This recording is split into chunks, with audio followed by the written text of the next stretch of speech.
श्रोताओं, मेरा डॉक्टर अशोक कुमार नागर का आपको सादर प्रणाम। आज मैं आपको 16वीं शताब्दी के पूर्वार्ध में लिखे गए महान सूफी कवि कुतुबन द्वारा रचित उनकी रचना मृगावती की कथा सुनाने जा रहा हूं। भक्ति काल के प्रेमाश्रयी कवियों में सूफी कवियों का बहुत महत्वपूर्ण स्थान है और इन लोगों ने बहुत सुंदर सूफी प्रेमाख्यान या प्रेम कहानियों की रचना की है। सूफी मत के अनुसार परमात्मा को प्राप्त करने का जो उपाय है वो प्रेम मार्ग है। परमात्मा एक स्त्री का रूप है, नायिका है, और जो साधक है, नायक है, वो एक पुरुष रूप में है। तो ये जो नायक है या साधक है, ये अपनी प्रेमिका या परमात्मा को प्राप्त करने के लिए प्रेम मार्ग को अपनाता है। और ये प्रेम मार्ग बहुत कठिन मार्ग है।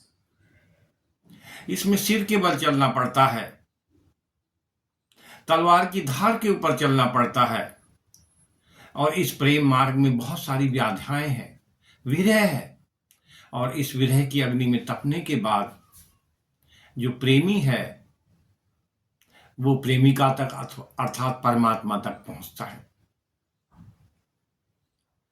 तो प्रेम मार्गी कवियों में सूफी कवियों का बहुत ही महत्वपूर्ण स्थान है और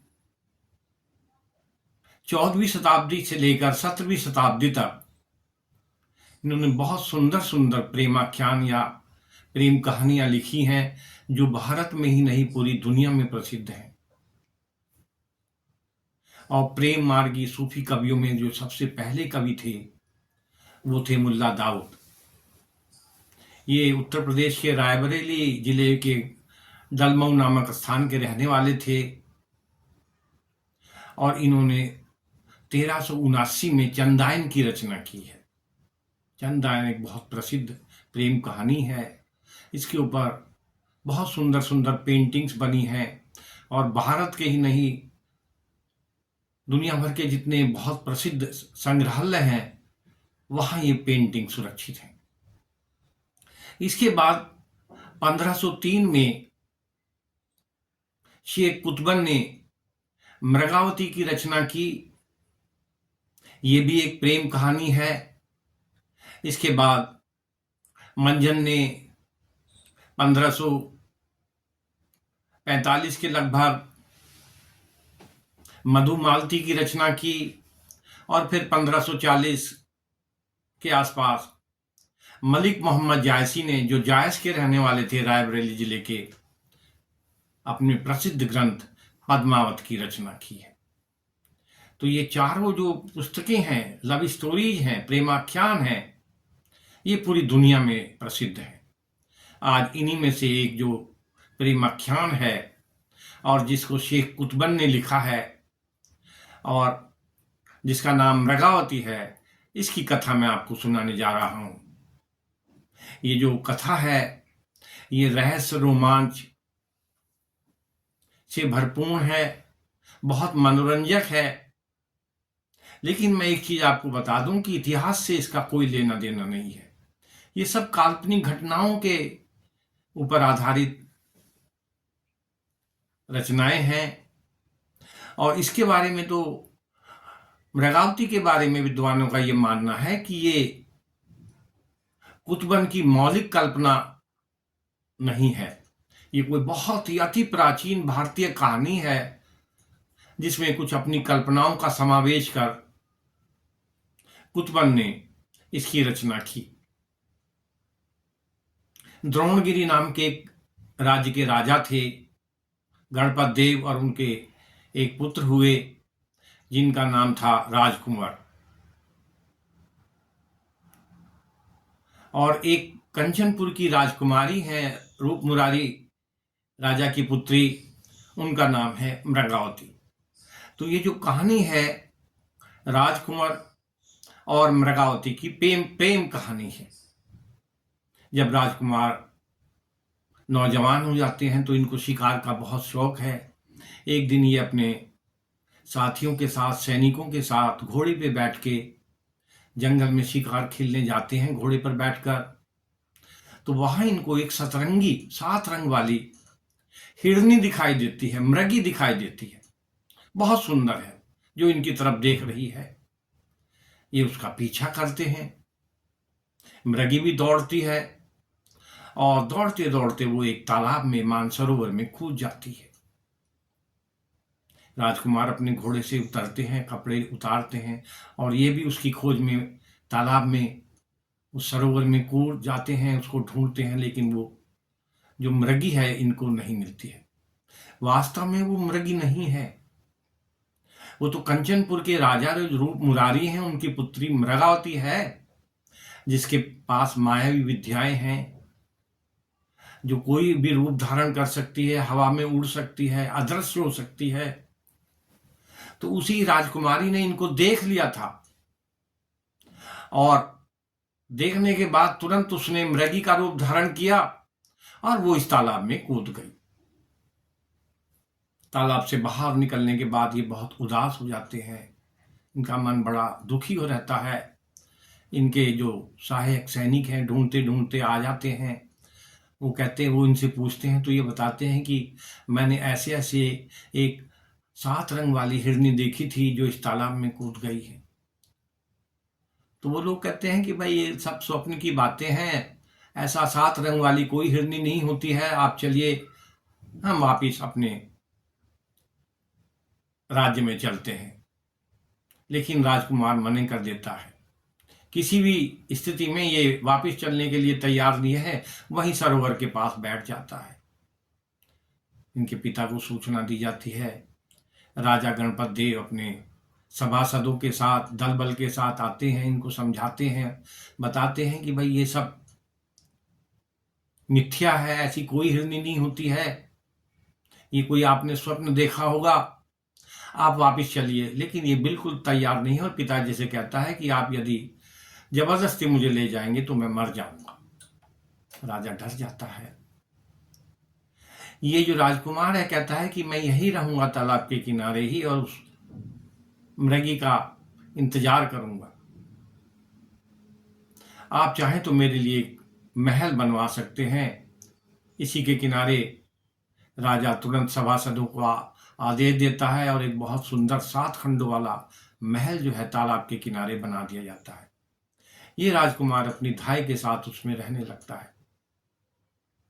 1 वर्ष बाद जो है आकाश में बवंडर उठता है, धूल की आंधी उठती है और 7 अप्सराएं जो हैं इस तालाब में स्नान करने के लिए आती हैं। बहुत सुंदर है और उसमें जो एक अप्सरा है वो अति सुंदर है। ये उस अप्सरा को देखते हैं और उस पर मोहित हो जाते हैं। थोड़ा आगे चलते हैं तो वो अप्सराएं आपस में बात करती हैं कि पिछले वर्ष जब हम आए थे तो यहाँ पर कोई महल नहीं था, अब ये महल कहाँ से आ गया। हो सकता है कोई आदमी हम लोगों का यहाँ पीछा कर रहा हो। तो वो तुरंत जो है अपने अपने कपड़े उठाकर वहां से चली जाती हैं, उड़ जाती हैं। ये देखता रह जाता है, आकर अपनी धाई को बताता है तो वो कहती है कि मुझे किसी गुनी ने ये बताया था कि हर निर्जला एकादशी को कंचनपुर के जो राजा हैं रूप मुरारी, उनकी पुत्री मृगावती जो है यहाँ स्नान करने आती है। हो ना हो वो मृगावती ही होगी, और यदि कोई उसका चीर हरण कर लेगा यानी उसके कपड़ों को चुरा लेगा, वही उसको प्राप्त कर सकता है। राजकुमार एक कुआं बनवाता है तालाब के किनारे और उसमें छिप के बैठ जाता है निर्जला एकादशी से पूर्व। और जिन निर्जला एकादशी को राजकुमारी अपनी सखियों के साथ आती है, स्नान करती है, तो ये जो राजकुमार है, राजकुमार, ये चुपचाप कुएं से निकल के उनके जो वस्त्र हैं उसको छिपा लेता है। राजकुमारियों को जब आहट होती है तो वो सारी राजकुमारियां जो है अपने अपने कपड़े लेके, बाकी जो 6 और हैं वो उड़ जाती हैं। ये राजकुमारी पानी में ही रह जाती है। वो अपने कपड़े मांगती है तो ये अपना परिचय देता है और बताता है कि भाई मैं तो 2-3 साल से आपका यहाँ इंतजार कर रहा हूँ, मैं आपसे प्रेम करता हूँ। राजकुमारी भी कहती है कि जिस दिन आप पहली बार शिकार खेलने आए थे तो मैंने आपको देख लिया था, और आपके देखने के बाद ही मैंने ये मृगी का रूप धारण किया था और फिर मैं तालाब में कूद गई थी। आप मेरे कपड़े दे दीजिए, मैं भी आपसे प्यार करती हूँ। राजकुमार कहता है कि भाई मैं ये आपके कपड़े तो नहीं दूंगा, मैं आपको दूसरे कपड़े दूंगा और आप उन कपड़ों को पहन के मेरे साथ मेरे महल में चलिए। ये जो मृगावती है ये तैयार हो जाती है, महल में आ जाती है, राजा को सूचना भिजवाई जाती है, राजा बाजे गाजे के साथ आता है और यहाँ इन दोनों की शादी हो जाती है। ये इस महल में रहने लगती है। एक दिन राजकुमार जो है अपने पिता से मिलने जाता है। इधर ये जो मृगावती है, ये जो धाय है, उसको किसी काम से बाहर भेज देती है महल के, और चुपचाप अपने कपड़ों को ढूंढकर उनको पहनकर छत पे बैठ जाती है। धाई आती है तो देखता है नीचे महल में राजकुमारी नहीं है। ऊपर जाती है, वहां मृगावती मिलती है। वो कहती है कि मैं अपने देश में जा रही हूँ कंचनपुर, आप राजकुमार से कहिएगा कि वो मुझे ढूंढता ढूंढता जाए, मुझे खोजता हुआ मेरे कंचनपुर में आए, और उड़ जाती है। राजकुमार लौट के आता है, बहुत दुखी होता है और तुरंत एक जोगी का वस्त्र धारण करके, श्रोताओं जोगियों का अपना अलग पोशाक होती है, एक कंठा होता है पुराने कपड़ों से बना हुआ, ढीला ढाला कोट, लंबी लंबी जटाएं होती हैं, शरीर पर भभूत लगाते हैं, हाथ में कंगरी, छोटी सी वीणा होती है, और सिर में एक जो है चक्र होता है। तो वो जोगियों का भेष बनाकर इनको प्राप्त करने के लिए चल देता है, कंगरी बजाता हुआ। एक राज्य में पहुंचता है तो राजा तक समाचार भिजवाया जाता है कि भाई एक जोगी है और बहुत सुंदर कंगरी बजा रहा है। राजा उसको बुलाता है, भाई मैं आपकी क्या सहायता करूं? तो वो राजा से कहता है, आप मेरे से किसी ऐसे आदमी को मेरे से मिलवाइएगा जो कंचनपुर का रास्ता जानता हो, मैं कंचनपुर जाना चाहता हूं। एक व्यक्ति है जो देश देशांतरों में घूम चुका है। राजा उसको बुलाता है और कहता है, भाई जाके इनको कंचनपुर का रास्ता दिखा दो। वो इनको ले जाता है और एक नदी के किनारे एक नाव में बैठा देता है कि आप इस नाव में बैठ के जाएंगे तो कुछ ही दिनों बाद आप कंचनपुर पहुंच जाएंगे। 1 महीने बाद ये किसी पहाड़ी के किनारे पहुंचता है। ये समझता है कि कोई घाट है और ये वहां से नाव से उतर जाता है। वहां इसको 2 व्यक्ति और मिलते हैं जो कहते हैं कि ये कोई घाट वगैरह नहीं है, ये तो खाली एक पहाड़ी है और यहाँ एक बहुत ही विषैला नरभक्षी सांप रहता है, वो रोज एक व्यक्ति को खा जाता है। हमारे साथ नाव में अनेक व्यक्ति थे जिनको ये सब खा गया है, अब हम 2 बचे हैं, हम 2 को भी ये 2 दिन में खा जाएगा। और वास्तव में वो दोनों व्यक्तियों को एक एक दिन आके खा जाता है। तीसरे दिन जब वो आता है तो ये जो राजकुमार है ये डर जाता है कि भाई आज तो मेरा ही नंबर है, कांपने लगता है भय से। अचानक कहीं से एक और सांप आ जाता है, दोनों में लड़ाई होने लगती है और पानी की तेज धार में ये दोनों सांप जो हैं बह जाते हैं। इसी बीच पानी से कहीं से बहकर एक छोटी सी नौका आ जाती है और ये उस नौका में बैठकर जो है चल देता है। काफी लंबा सफर करता है, लगभग 1 माह का। वहां एक किनारे पे पहुंचता है और वहां पर एक आम का बाग है। तो ये उस आम के बाग में प्रवेश करता है और वहां देखता है कि एक छोटा सा भवन बना हुआ है और उस भवन के अंदर जो है एक बहुत सुंदर राजकुमारी जो है एक पलंग के ऊपर बैठी हुई है। ये उस राजकुमारी से पूछता है कि भाई आप कौन हैं और इस वीरान जंगल में आम के बाग में यहाँ क्यों बैठी हैं इस भवन में अकेली? तो वो कहती है कि ये जो राज है इसका नाम सुभद्या है और मैं जो वहाँ का राजा है देवराय उसकी कन्या हूँ और मेरा नाम रुक्मणी है और एक राक्षस ने मेरा अपहरण कर लिया है और वो राक्षस जो है मनुष्यों को खाता है तो वो मुझे भी खा जाएगा, इसलिए आप यहाँ से चले जाइएगा। ये जो राजकुमार है जिसने जोगी का वेश बना रखा, ये कहता है मैं नहीं जाऊंगा और आपकी मैं उस राक्षस से रक्षा करूंगा। इसी बीच वो राक्षस आ जाता है, उसके 7 सिर हैं और 14 भुजाएं हैं, बड़ा भयानक राक्षस है। योगियों के सिर में, जटाओं में जो चक्र होता है, ये हथियार का भी काम करता है। जरूरत पड़ने पर जोगी लोग जो है उसको हथियार के रूप में इस्तेमाल करते हैं। ये अपने चक्र की सहायता से ये जो राक्षस है उसके सिर, एक एक सिर को बारी बारी से काट देता है और उसकी हत्या कर देता है। इसी बीच राजा, जो इनका पिता है देवराय, वो अपनी कन्या को ढूंढते हुए सैनिकों के साथ आता है। पास में कहीं हड्डियां दिखाई देती हैं तो वो लोग ये समझते हैं कि ये हड्डियां हमारी पुत्री की है। विलाप करता हुआ वो उन हड्डियों को इकट्ठा करने लगता है चिता बनाने के लिए। तभी कुछ सैनिक बताते हैं कि राजकुमारी तो इस भवन में जिंदा है। दौड़कर आते हैं और राजकुमारी को और इस राजकुमार जो जोगी के वेश में है वो इसको देखते हैं।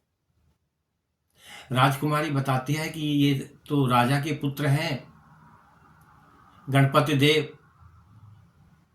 और ये इन्होंने ही मेरी राक्षस से रक्षा की है और राक्षस की हत्या की है।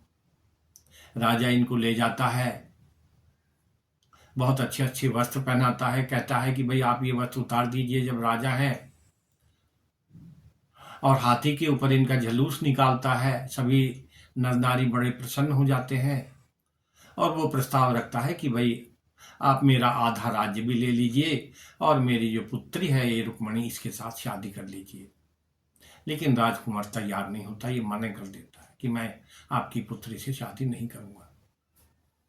राजा धमकी देता है कि मैं आपको कारागार में डाल दूंगा, जेल में डाल दूंगा, और अंतोगत्वा मजबूर होकर ये रुक्मणी से शादी कर लेता है और उसके साथ महल में रहने लगता है। ये एक बहुत सुंदर धर्मशाला बनवाता है योगियों के लिए, साधुओं के लिए, और उसमें जो भी जोगी लोग आते हैं, साधु लोग आते हैं, ये उनसे मिलता है, उनको भोजन कराता है और उनसे पूछता है कि भाई आपको कंचनपुर के बारे में उसका रास्ता पता है क्या। तो एक दिन एक जोगी मिलता है, वो कहता है हाँ भाई मुझे कंचनपुर का रास्ता पता है।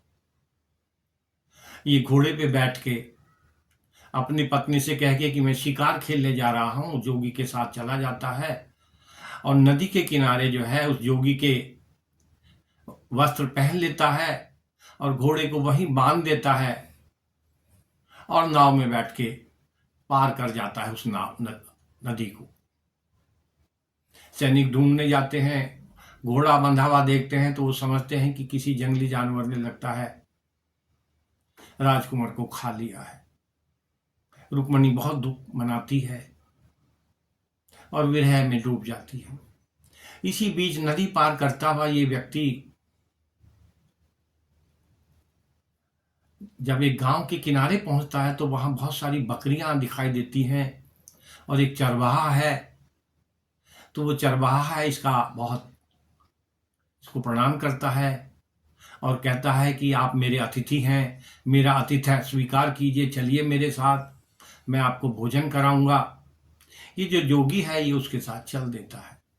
वो इसको एक गुफा में ले जाता है। बकरी रखने की जो एक गुफा है, बहुत बड़ी गुफा है, जहां वो अपनी बकरियां बंद करता है चरवाहा, उसमें ले जाता है और बड़ी चालाकी से इस राजकुमार को अंदर कर गुफा में बाहर निकलकर एक बहुत बड़ा पत्थर जो है गुफा के दरवाजे पर रखकर गुफा को बंद कर देता है। राजकुमार जो है बड़ा आश्चर्यचकित हो जाता है।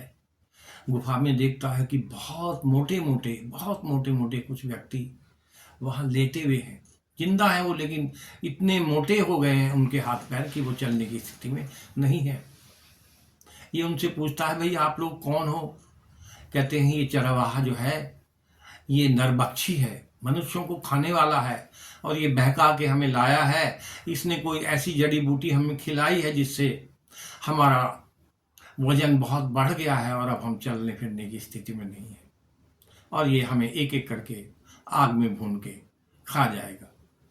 और वो राजकुमार को सलाह देते हैं कि कोई भी जड़ी बूटी दे, कोई भी खाना दे, आप मत खाइएगा।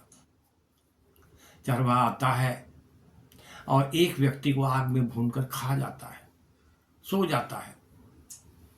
तो वो जो मोटे व्यक्ति हैं वो इसको सलाह देते हैं कि ये जो लोहे की संडासी पड़ी हुई है, इसको आप आग में गर्म करके इसकी आंखें फोड़ दीजिए ताकि ये देख न पाए।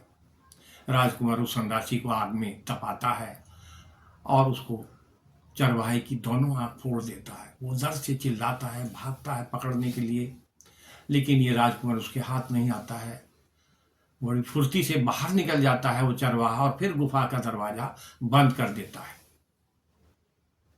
3 दिन हो जाते हैं, राजकुमार बड़ा परेशान है, उधर बकरियां भूख से चिल्ला रही हैं।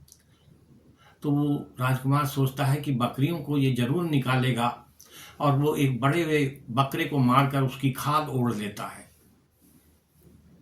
चरवाहा है, एक एक बकरी को हाथ से छू छू कर बाहर निकालता है कि ये बकरी ही है, और उसी बीच में ये भी निकल जाता है। उसको शक हो जाता है इसके ऊपर, लेकिन इससे पहले कि वो कुछ कर पाता ये वहां से भाग लेता है। और ये जो जोगी है बहुत दूर जाके एक पेड़ के नीचे बैठता है। वहां 2 पक्षी छत के पेड़ के ऊपर बैठे हुए आपस में बातचीत कर रहे हैं। एक पक्षी कहता है कि भाई हमारा जो रानी है मृगावती, वो एक राजकुमार से प्रेम करती है और राजकुमार भी रानी से प्रेम करता है। अब राजकुमार के विरह के दिन समाप्त होने वाले हैं और बहुत जल्दी ही उसका अपनी प्रेमिका मृगावती से मिलन हुआ। ये उनकी बात बड़े ध्यान से सुनता है और इतना बात कह के वो उड़ जाते हैं एक नगर की ओर। ये भी उनके पीछे पीछे दौड़ता है और वहां एक उनको कुआं दिखाई देता है। उसमें कुछ पनिहारन हैं, महिलाएं हैं जो पानी भर रही हैं। ये पूछता है कि भाई ये कौन सा नगर है। वो कहती हैं कि ये कंचनपुर है और कहती हैं कि हमारी जो रानी है वो मृगावती है। तो मृगावती को उनकी पिता की मृत्यु के बाद यहाँ का राजा बना दिया गया था। ये महल के दरवाजे पर पहुंचता है। रानी को समाचार मिलता है मृगावती को कि कोई जोगी आया है, लेकिन देखने में बड़ा सुंदर है। उसको शक हो जाता है कि हो ना हो ये राजकुमारी है। वो आती है, देखती है, बहुत सारे सवाल पूछती है, निश्चय करने के लिए वास्तव में राजकुमारी है। और जब निश्चय हो जाता है वो बड़े सम्मान के साथ इनको अपने महल में ले जाती है। दासियों को आदेश देती है कि इनको स्नान कराया जाए, अच्छे अच्छे वस्त्र पहनाए जाए, और सारे नगर में ये घोषणा कर दी जाती है कि मृगावती के जो पति हैं राजकुमार वो आ गए हैं।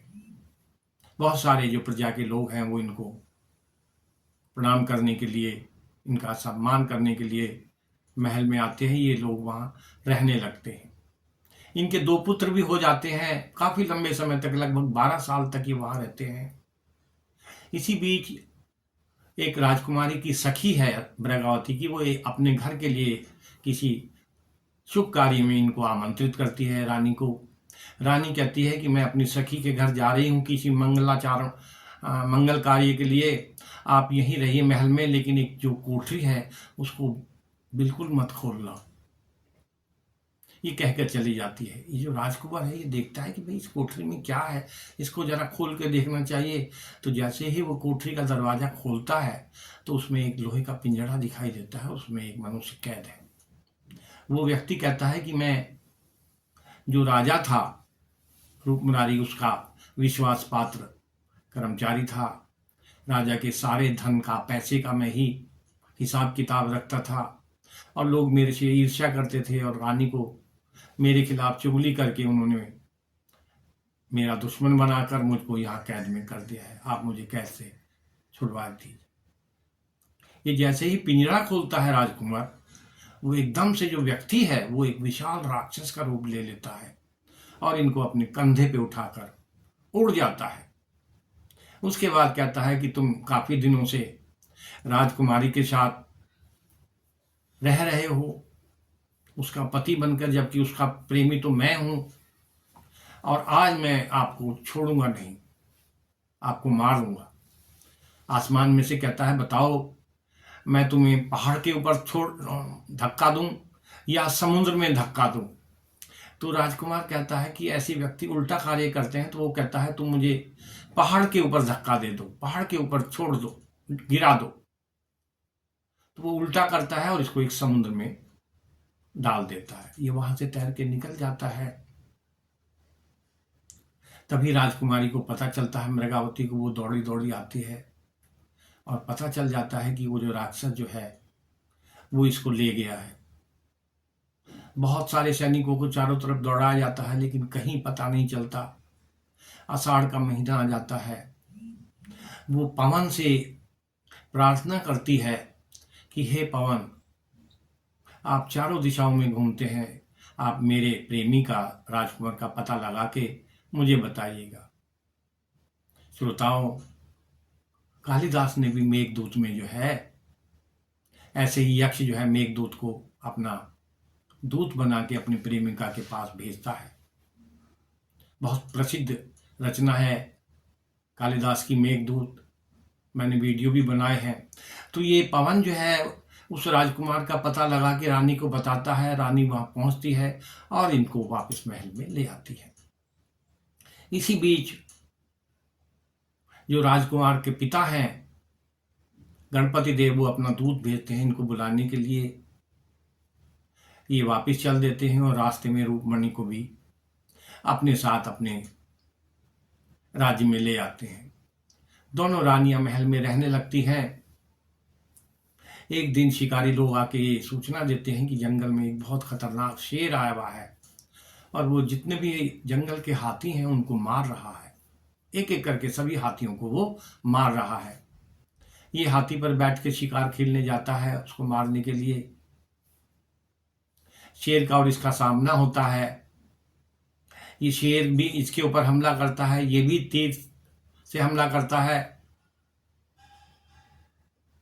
शेर को ये मार देता है लेकिन जख्मी हो जाता है और हाथी पर से गिरने के बाद राजकुमार की मृत्यु हो जाती है। जो सैनिक हैं इसके साथ शिकारी आए हुए हैं वो इसके शरीर को, मृत शरीर को महल में ले जाते हैं। गंगा के किनारे चिता बनाई जाती है और दोनों जो रानियां हैं रुक्मणी और मृगावती, वो अपने पति के साथ सती हो जाती है। श्रोताओं, ये जो सूफी संप्रदाय है इसमें मान्यता है कि सारी चीजें परमात्मा से ही बनती हैं और अंत में एक दिन परमात्मा में ही विलीन हो जाती हैं। तो ये जो दोनों रानियां हैं ये अपने पति के साथ फना हो गई। अब मैं अपनी इस कहानी को यहीं विराम देता हूं और आशा करता हूं कि मेरी कहानी आपको पसंद आएगी। आप सभी का धन्यवाद।